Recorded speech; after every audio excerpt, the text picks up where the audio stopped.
اللہ کے محبوب نے ارشاد فرمایا، اگر تم اللہ پر توکل کرنے کا حق ادا کرو وہ تمہیں ایسا رزق دے جیسا پرندوں کو دیتا ہے کہ جب وہ صبح اپنے گھونسلے سے نکلتے ہیں تو خالی پیٹ ہوتے ہیں۔ انسان کو تو پتہ ہے کہ میں نے کمائی کے فلاں اڈے پہ جانا ہے، دکان پہ بیٹھنا ہے، فیکٹری میں جانا ہے، فلاں جگہ مزدوری کرنی ہے، لیکن ان کو کچھ پتہ نہیں ہوتا کہ ہم نے کہاں جانا ہے۔ جب صبح نکلتے ہیں تو خالی پیٹ ہوتے ہیں اور جب واپس شام کو پلٹتے ہیں تو ان کے پیٹ بھرے ہوئے ہوتے ہیں۔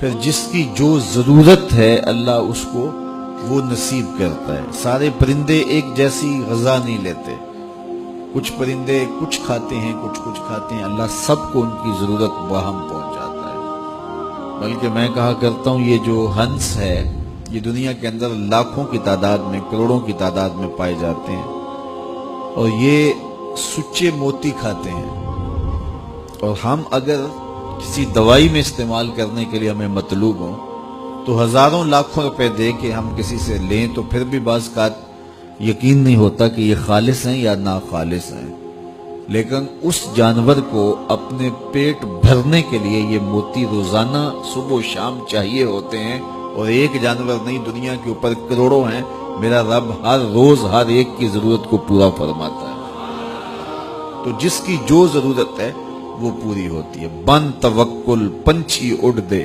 خرچ نہ پلے زیرا ہو۔ جب وہ گھر سے اڑتے ہیں تو خالی پیٹ ہوتے ہیں اور جب وہ شام کو آتے ہیں تو ان کے پیٹ بھرے ہوئے ہوتے ہیں۔ تو کوئی اڈا رزق کا مخصوص ان کے لیے نہیں ہے، اور سب سے اچھا کھاتے ہیں۔ وہ جو امرود کا باغ ہوتا ہے اس میں اگر آپ دیکھنا ہو کہ سب سے اچھا میٹھا امرود کون سا ہے تو وہ ہوگا جس کو طوطے نے چونچ لگائی ہو، کیونکہ یہ سب سے اچھا پھل پورے باغ میں، ایک نہ ہوتا ہے ایکسپورٹ کوالٹی، یہ اس سے بھی بہتر کوالٹی لیتا ہے۔ تو اللہ تعالیٰ نے اس کے لیے سب سے اچھا رکھا ہوا ہے، تو اللہ نے یہ انتظام کیا ہوا ہے۔ تو فرمایا میرے حضور نے، اگر تم اللہ پر توکل کرنے کا جو حق ہے اس کو ادا کر دو تو وہ تمہیں بھی ایسے ہی رزق عطا کرے جیسے پرندوں کو رزق عطا کرتا ہے، اگر توکل تمہیں نصیب ہو جائے۔ تو اگر اس پہ توکل قائم ہو جائے، اس پہ بھروسہ قائم ہو جائے، وہ وہاں سے دیتا ہے جہاں سے بندے کو گمان بھی نہیں ہوتا۔ تو جب انسان اللہ کے فضل پر توکل قائم کر لیتا ہے تو پھر کام کاج ضرور کرتا ہے، لیکن اس کی زندگی کی جو ٹینشن ہے وہ ختم ہو جاتی ہے۔ بس وہ جتنا کر سکتا ہے وہ کرے، باقی چھوڑ دے اس پہ، تو پھر وہ خزانہ غیب سے نصیب فرمائے گا۔